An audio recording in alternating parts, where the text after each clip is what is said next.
the latest ITV news in the Tyne region with Amy Lee and Ian Payne.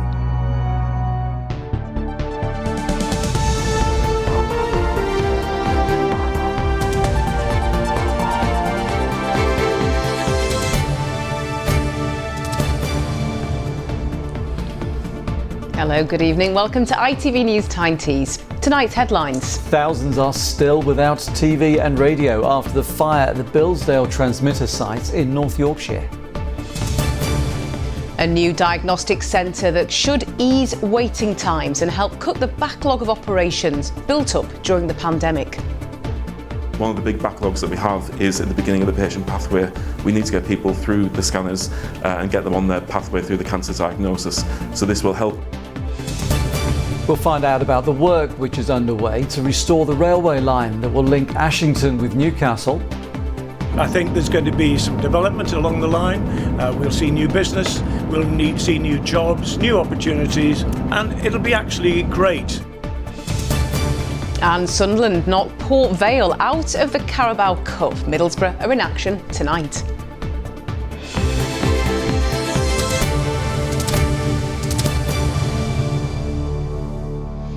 First tonight, thousands of people remain without TV and radio after a fire at a major telecommunications mast in North Yorkshire. The fire broke out at the Billsdale mast near Helmsley yesterday afternoon. The company which operates the mast is called Arqiva. It says it has started the process to restore services, although it's not yet known when that will be. Greg Eastill reports. It is 1,000 feet tall. It is a major telecommunications mast providing TV and radio signals to an estimated 1 million homes.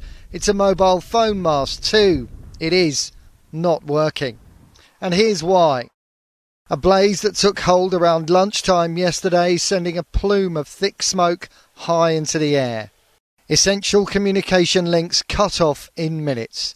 Stephen Sanderson's farm is in the shadow of the mast. He told me his mother, several miles away, heard an explosion. My mum went to the other side of the dale, saw the flames coming out of the mast shaft. In terms of the inconvenience it's caused, quite a lot, isn't it, for people? I would think it's more with mobile phones than anything else. Yeah, because your mobile's out. Oh, yes. Your Freeview's out. Yes. And your radio's working? Yes. Not working either? No. This spot is 300 metres away from the mast. It is a safe exclusion zone. The reason for that, concerns over the structural integrity of the mast following the fire. A drone has been on site to assess the area, and a team are also on site looking at the mast and also beginning to make preparations for temporary facilities to be brought here too. The fire is believed to have started in a building at the base of the mast, out of sight from the exclusion perimeter. Built in 1969, it has a long record of service, delivering TV and radio signals to a huge swathe of the region for decades. Mast operators Arqiva said this afternoon, "We have started the process to gradually restore services using a combination of temporary structures and existing infrastructure elsewhere in the region, and will be moving through this process as quickly and safely as possible." For now though, this giant on the North Yorkshire landscape continues to pose a big problem for the many homes and businesses that rely on it. Well, North Yorkshire Fire and Rescue Service have told us they're waiting for structural engineers to confirm that the site is secure enough for them to be able to get closer and make a full investigation to establish the cause of this blaze. Meanwhile, as far as restoring services is concerned, well, the operator has told us that they're working on using a combination of existing structures and temporary facilities to get things back up and running again. They say they're looking to do this as quickly and safely as possible, but there is no precise word as yet on when that will be. A reminder, the problems with this mast do not affect satellite and cable services, and in addition, if your service is affected, streaming services, things like the ITV hub, will still work via the internet. Greggy's still there with the latest. Well, next, a £10 million high-tech centre for the diagnosis of patients has been announced, which we are told should help to ease waiting times caused by the pandemic. The centre at South Tyneside District Hospital has been in the pipeline for some time. It's now seen as playing a critical role in cutting the backlog of operations built up over the past 18 months. Our health correspondent Helen Ford reports. Julie Elliott has come to hospital looking for answers. After experiencing a number of symptoms over several months, she's receiving an MRI scan of her head. At least now we'll maybe get some answers and see what's actually wrong. Just maybe medication or whether it's an operation in the future. But at least now I'm on the steps to getting sorted out and I know where I am. Julie had her scan in this mobile unit at South Tyneside District Hospital. In the next year or so, the plan is for patients like her to be seen at a purpose-built diagnostic centre on the site. Diagnosis is the first crucial step in a patient's journey through to treatment and hopefully cure. Easing pressures on the system at this stage is vital in helping to reduce waiting lists that have built up during the pandemic. The new centre will offer a specialist procedure used in the diagnosis of cancer, something welcomed by consultant Dr. Matt Hall. One of the big backlogs that we have is at the beginning of the patient pathway. We need to get people through the scanners and get them on their pathway through the cancer diagnosis. Thankfully, most patients won't actually have cancer, and we have to identify those ones that do right at the beginning, and this is the first step on that. We've got a number of buildings that are quite old now. The centre will be built on land currently occupied by some unused buildings and will double diagnostic capacity at the hospital. How confident can patients be that speedier diagnosis will inevitably also mean speedier treatment? Well, it's a really good question actually, because this is only one part of clearly a patient's pathway. But I suppose if we don't get it right at the start, everything else that subsequently follows is that much more delayed. So I think when we look at the whole pathway together, this is an investment in diagnostics, but we hope that the other parts of the pathway, getting to the treatment part of this, will be equally quick. It will be more than a year before South Tyneside's current scanning facilities are expected to be replaced.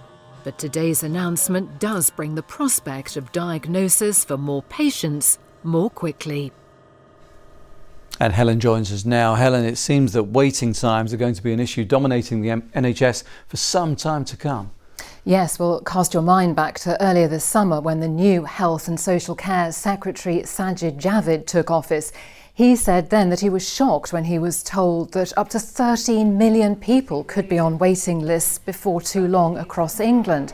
And then just at the weekend, we had a report from the Institute for Fiscal Studies, which suggested the figure could be even higher, perhaps up to 14 million by next autumn. Now, on South Tyneside, as across the wider North East, the length of time that people wait for treatment is less than the figure across England on average. Even so, the hope is that this new facility will provide extra capacity not just in the borough itself, but across a wider area of the North East, and crucially will also reduce travelling times for people seeking those crucial cancer diagnoses. Okay, Helen, thank you very much indeed. You're watching ITV News Tyne Tea, still to come on tonight's programme. Keeping it in the community, how a Gateshead garden is soothing the soul. And a change in our weather today, clouding over from the west, some spells of rain. Is this a sign of things to come through the next few days though? I'll have your forecast later. Now, there's concern for the future of parks in Newcastle, with some residents claiming that a popular basketball and football court were demolished without warning. The council says the games area in Elsick will be replaced with open accessible space. People nearby, though, say there's plenty of grass already, and taking the sports areas away makes no sense. Katie Cole reports. There was nothing wrong with this space, say residents in Elsick, which until last week was a tarmacked games area, enjoyed by many to rollerblade on, play football and basketball. How do you feel then that it's now gone? saddened that we didn't get any notice, and none of the communities around here got any notice. So there were people turning up to find diggers taking the space down. We've lost a play area that was really well used. And I suppose the other fear here is that they're opening up the space for antisocial behaviour. I feel actually quite sad because a lot of other people used to use that. They'll become more lazier and more lazier and more lazier and just sit around watching TV. There's a general consensus nationally that children need more exercise, not less, and reducing very local play areas is just totally counterintuitive. Newcastle City Council says Britannia Place is being landscaped to provide accessible outdoor space, and that it's part of a £1.2 million project to transform parks in the city. It says it's not hiding its plans, and they're all available on the council's website. Save our parks! Save our parks! But the strength of feeling so strong, yesterday at a park up the road, residents held a protest. We probably had about 50 adults and children. We had a really great time making placards and playing here. And we just wanted to show how important the park is to the community and how well used it is. Fortunately for these children, this park is here to stay. But across the city, changes are being made to 33 play areas. The council says it's about creating exciting and vibrant play spaces. But members of this community are urging others to check what that actually means for where they live. Katie Cole, ITV News, Newcastle. Well, turning to travel now, we're going to head to our region's roads as we try to cut our carbon emissions. Now, while smaller vans and cars are starting to go electric, it's not quite as simple for lorries. So how can they be made more environmentally friendly? The government is spending £20 million to find out, and one of their research projects is electrifying. Lauren Hall explains. This is how we transport most things. Food, clothes, medicine. Almost anything you can think of will have made its way to you on our roads. In fact, the road haulage industry delivers the vast majority of our goods. But there's another delivery it's still working towards, and that's its target to cut carbon emissions and become more environmentally friendly. By 2040, diesel lorries like this one will no longer be sold in the UK. It's to help drastically reduce our carbon footprint. Now, at the moment, heavy goods vehicles, or HGVs, are responsible for 18% of road vehicle CO2 emissions. That's despite the fact they only account for 1.2% of vehicles on our roads. But just to give you an idea of how much we depend on them, they transport 98% of food and consumer goods across the country. The challenge is how we keep them moving while also moving towards net zero, which means cutting those carbon emissions. We're seeing cars go electric and relying on battery power, but it's more complicated for HGVs because they're so heavy and have to travel long distances. There are other options, such as the use of hydrogen fuel, but Professor David Seaborn thinks the future is so-called e-highways. It is a system for getting electricity to electric vehicles while they're driving along the road. It's very similar to trams or trains, so you have cable stretched over the top of the road, and vehicles go along with a device which reaches up to the cable and gets electricity off the line and puts it down into the motor and drives the truck forward. The concept has also been driven forward, with trials already taking place in Germany and Sweden. They've shown how HGVs can run on electricity on major routes, and they're fitted with small batteries to power them on other roads at the beginning and end of their journeys. So the technology's there. But can we really imagine it here in the UK? My granddad started the business in 1960. I'm third generation. Nichols Transport's been operating for more than 60 years. They've seen a lot of changes, but this could be the biggest of all. We do need to all come together and make sure that we are doing our bit for the planet. These e-highways could be a good idea. I'm not sure. I think we're going to be going down the hydrogen route personally. But if they did the whole road networks with it and everyone had the infrastructure on the vehicles, then yes, good idea. A feasibility study is underway, and the next step will be a trial before deciding whether to roll out the technology on our motorways and major A roads. You couldn't imagine any more of a seismic change. And, I think the idea that we're all working together to ultimately do something really good for the planet and for the future is a great way for the transport and haulage sector to demonstrate its commitment and ultimately that we want to be part of the solution, not part of the problem. Whatever route they go down, whether it's e-highways, hydrogen power or something else, the wheels are in motion to decarbonise road freight, helping us all on our journey to a more sustainable future. Lauren Hall, ITV News. Next, if you're working at the moment, how does the idea of a 4-day week sound? Well, the idea has gained support in recent years and it's been trialled in quite a few businesses already. It's even been backed by some governments across the world. So many of us have had to adapt the way we work during the pandemic, and the idea of further change to working fewer hours perhaps may appeal to some, although the UK government isn't yet convinced. New research suggests working less could increase productivity. So who really stands to benefit? Ravneet Nandra has been finding out. Over the last year and a half, we've adapted to a new way of working. Fewer days in the office, conference calls on your dining table and flexible hours. But what about the idea of working a whole day less?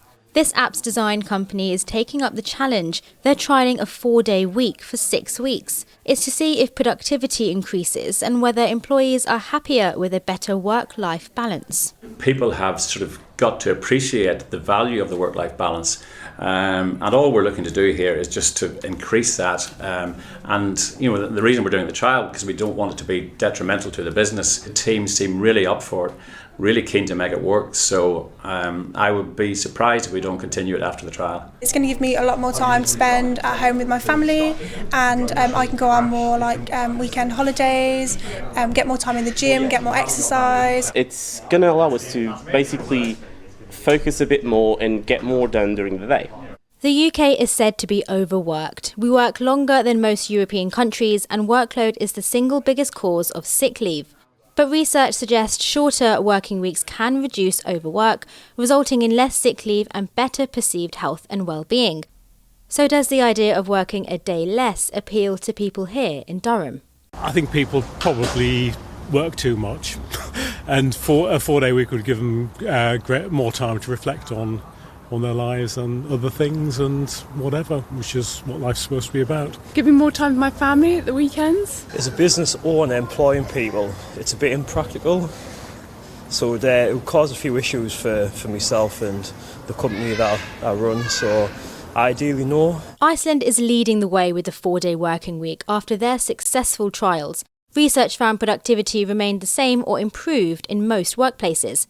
Spain and Ireland are next. They're testing the effectiveness of a 4-day working week without cutting workers' pay. It's previously been trialled in Denmark and Germany, and even Scotland is beginning to consider it. But Westminster says it has no plans for the government to mandate a 4-day working week. They say the cost to the economy, businesses and jobs would be considerable.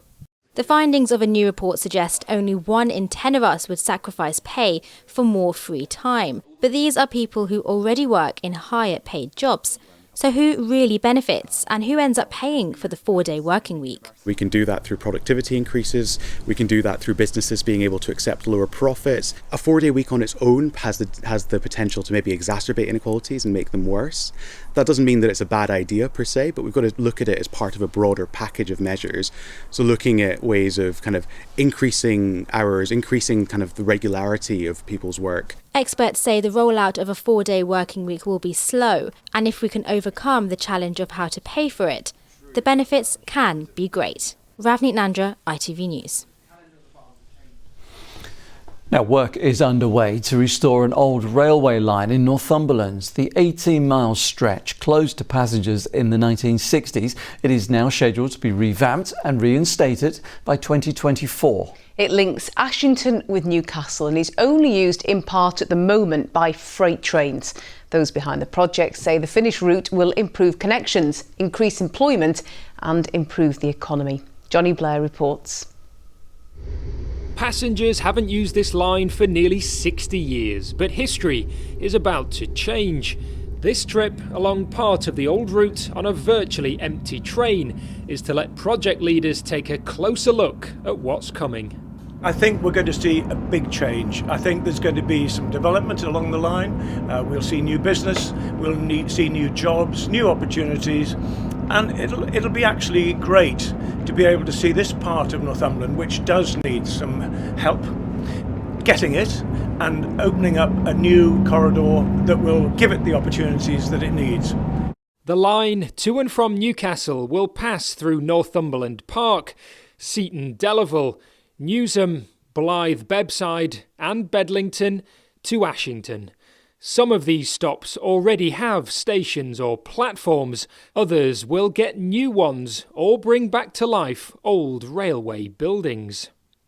18 miles of track will be upgraded and 6 new stations opened, plus 3 new footbridges will also be built, all helping to link places which haven't been directly connected for decades.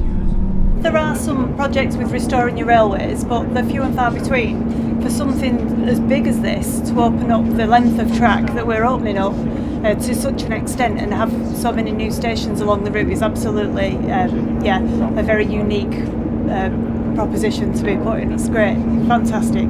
The route shut in the 60s as part of the beaching cuts, the closure of stations and track around the country in an effort to streamline the railways.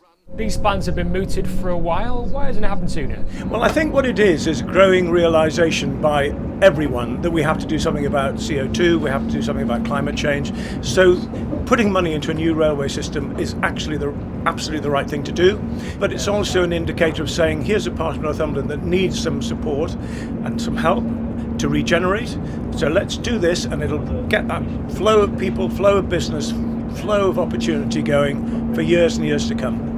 There was interest in seeing a passenger train on parts of this track, but it won't be an unusual sight for much longer as the reinstating and renewal of this old line powers ahead for a new generation of travel. Johnny Blair, ITV News. And the ITV Evening News continues at 6:30. Here's a look at what's happening with Lucrezia Millarini. Coming up, a British man's been arrested in Germany accused of spying for Russia. He works at the British Embassy in Berlin and is suspected of selling top secret documents. We'll have the latest. Also ahead, the terrible waste of perfectly good food, why thousands of tonnes are thrown away instead of donated. Plus, a passionate Parisian welcome for the world's best paid footballer. Join me for those stories and more at 6:30. For the love of the game. eBay sponsors ITV Regional Sports Reports. Tonight, Middlesbrough travel to the seaside to play Blackpool in the Carabao Cup first round. They could be joining Sunderland, who knocked out Port Vale last night, as Chris Jepson reports. With Harrogate Town's Carabao Cup first round tie postponed, it was down to Sunderland and Hartlepool to wave the flag for the North East. In their yellow and blue away strip, Sunderland took the lead just before the break against Port Vale. Josh Hawkes celebrating his first senior goal for the club. Just after half-time, Jack Diamond was brought down in the box. Aidan O'Brien duly converted the penalty.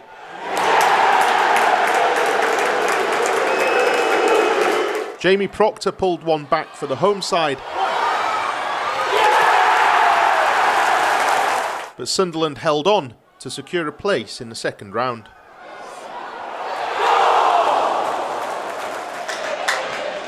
It could have been a successful night for Hartlepool too, given an advantage after just 15 minutes when Billy Sass Davies was sent off for this foul on Tyler Bury. Hartlepool had chances to make their advantage count. But League One side Crewe proved too strong for them, and Callum Ainley's goal put the tie beyond Pools. All hopes tonight on Middlesbrough as they travel to Blackpool for their first round match. Chris Jepson, ITV News.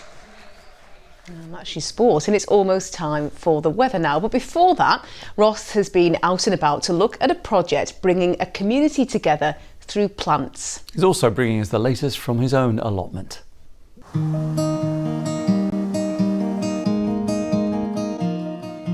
It's National Allotment Week, and at my plot, at least the vegetables are benefiting from the warm but increasingly wet weather. It's an oasis of much needed calm. No wonder allotments are becoming more and more popular. Waiting lists for allotments are the longest they've been for decades, and certainly over the last 18 months, access to outside space has felt all the more precious. But what if you don't have that access? Well, there are places like this. Welcome to Winnie's Community Garden, a huge labyrinth of paths, plots and produce hidden in Sunnyside and Gateshead. A welcoming burst of colour designed to be used by anyone who needs a bit of nature. I'm extremely proud of it. I really am very, very proud of this garden. We created a safe environment where anybody could come and enjoy themselves. People could come with families, the children would be safe. We get lots of volunteers who come in to help with the gardening and learn new skills. So it's really, the garden is what anybody wants it to be. And for many, that is a place to meet friends and to get involved. This garden thrives thanks to its volunteers, all committed to keep the community coming in. We'll make it as accessible as we possibly can to anybody with the community, anybody with disabilities. Everybody's welcome. The children thoroughly enjoy it, the parents are happy. You know, that's what we want. We just want families coming in and enjoying the open air, the spaces, and the children being able to play outside. And it works both ways. The visitors benefit, but so do the volunteers. The first year when I was up here, I was shy, very, very shy. But I'm just going around doing all kinds of stuff for them, and it's great, fantastic. The gardens here are always evolving, self-funded by their cafe, plant sales and donations. When it comes to the future, it's a case of watch this space. This garden will keep growing to suit all those who've come to enjoy it.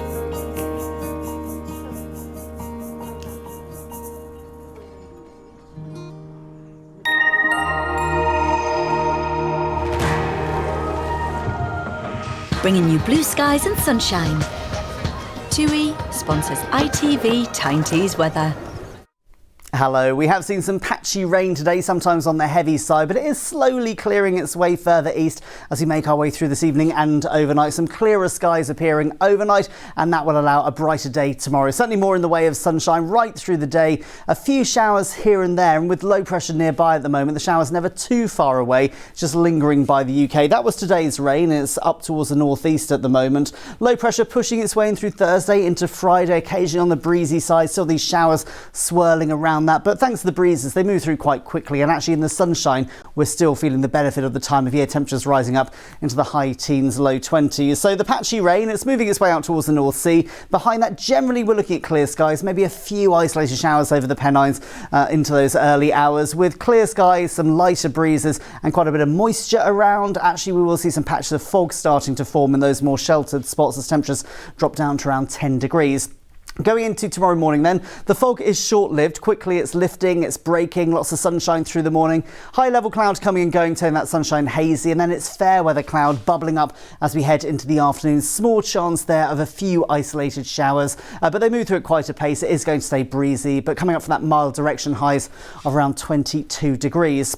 Through Thursday and into Friday, a few showers around as we end the day, thanks to that area of low pressure nearby. Again, though, we're generally looking at clearer skies into the early hours of Friday, and then same setup. We're looking at sunny spells, a scattering of showers. Into the weekend, the chance of some longer spells of rain is changeable with highs of 19 degrees.